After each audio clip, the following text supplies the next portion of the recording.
శ్రీరాఘవం దశరథాత్మజమప్రమేయం సీతాపతిం రఘుకులాన్వయరత్నదీపం.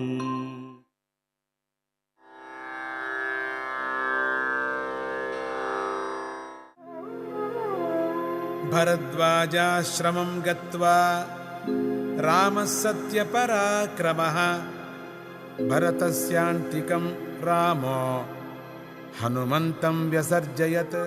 సత్యమందు స్థిరంగా నిలబడినవాడు లోకాభిరాముడైనటువంటి రాముడు భరద్వాజాశ్రమానికి వెళ్ళాడు. హనుమంతుణ్ణి భరతుడి వద్దకు పంపించాడని తాత్పర్యంగా ఈ శ్లోకం యొక్క తాత్పర్యం. రాముడు విభీషణుడికి లంకారాజ్యం అప్పగించి పుష్పక విమానంలో అయోధ్యకు బయలుదేరాడని మనం తెలుసుకున్నాం కదా. పుష్పక విమానం వాయు వేగంతో ముందుకు సాగిపోతుంది.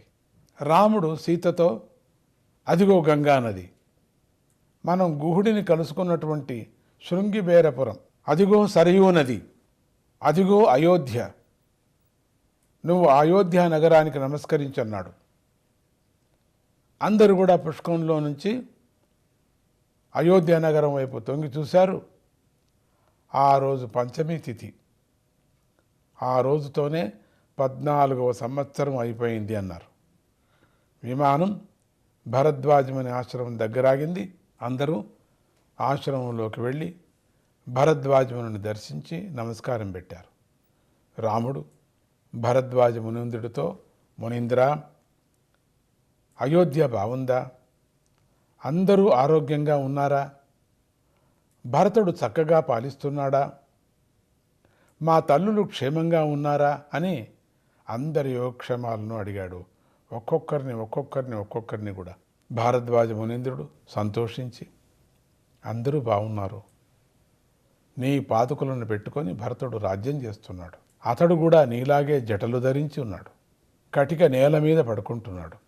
నువ్వు వనవాసం చేసేటప్పుడు సమస్త రాజ్యభోగాలు త్యాగం చేసి కనిపించావు కదా, భార్యతోనూ తమ్ముడితో నేల మీద నడుచుకుంటూ వెళ్ళావు కదా, అప్పుడు నిన్ను చూసి నాకు జాలి కలిగింది. ఇప్పుడు శత్రువులను జయించావు, సమస్త కార్యాలను పూర్తి చేసుకున్నావు, నీ భార్యతోనూ నీ తమ్ముడితోనూ మిత్రులందరితోనూ నన్ను చూడటానికి వచ్చావయ్యా నువ్వు. ఆహా, నాకు చాలా సంతోషంగా ఉంది. రామా, నువ్వు వనవాసంలో అనుభవించినటువంటి సుఖదుఖాలు నాకు తెలుసు. నువ్వు మహర్షుల ప్రార్థన మేరకు జనస్థానం నుంచి రాక్షసుల సంహరించుకుంటూ వెళ్ళటం నాకు బాగా తెలుసు స్వామి. దండకారణ్యంలో రాక్షసులను సంహరించటం నాకు బాగా తెలుసు. నువ్వు సేతువు కట్టడం కూడా బాగా తెలుసు, రావణాసురుడిని కొట్టడం కూడా తెలుసు, సీతను తెచ్చుకోవటం కూడా తెలుసు. రామా, నీకు వరమివ్వాలని అనిపిస్తుంది, తీసుకో అన్నాడు. రాముడు, మునీంద్ర, నేను అయోధ్యకు వెళుతున్నాను, దారిలోని చెట్లన్నీ ఫలవృక్షాలు కావాలి అన్నాడు. అన్ని వృక్షాలు ఫలంతో నిండాలి. అప్పుడు భరద్వాజ మునీంద్రుడు రాముడు కోరిన విధంగా చెట్లను ఫలవృక్షాలుగా చేశాడు. అక్కడుండే చెట్లన్నీ ఫలవృక్షాలు అయిపోయాయి. తక్షణమే వానరులు మంచి ఫలాలను తిన్నారు, తీయటి తేనెను త్రాగి సంతోషించారు. ఎందుకంటే అంతమందికి విందు కదా, అదే విందు, వనమే విందు ఇచ్చేశాడు. భారద్వాజ మహాముని తన యొక్క మంత్రశక్తితో, తపశ్శక్తితో వనమంతా పళ్ళతో నిండిపోయింది. మొత్తం అంతా కూడా చాలా కోతులకు అదే కదా కావాల్సింది, వానర వీరులకి. ఇక్కడ కూర్చొని భోంచేసిన పని లేదు, ఒక్కొక్కరు ఒక చేటు పట్టుకున్నారు వెళ్ళి.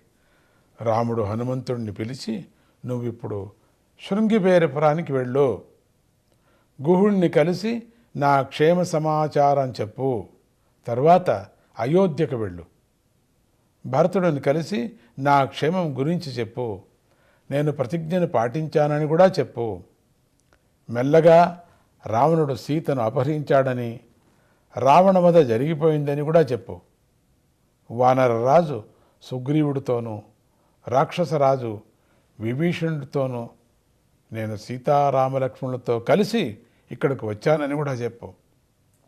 అతడి మనస్సుని బాగా తెలుసుకో, ఎట్లా ఉందో మనస్సు.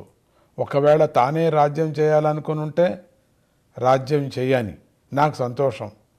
భరతుడు రాజ్యం వద్దనుకుంటే ఆలస్యం చేయకోకుండా వెంటనే నా దగ్గరికి పరిగెత్తుకొని రా అన్నాడు. వెంటనే హనుమంతుడు ఆకాశ మార్గాన అయోధ్యానగరం వైపు వెళ్ళిపోతున్నాడు.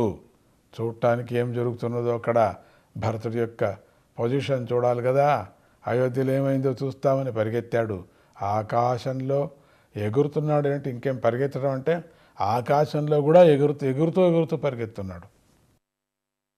సీతారామాభ్యాం నమః.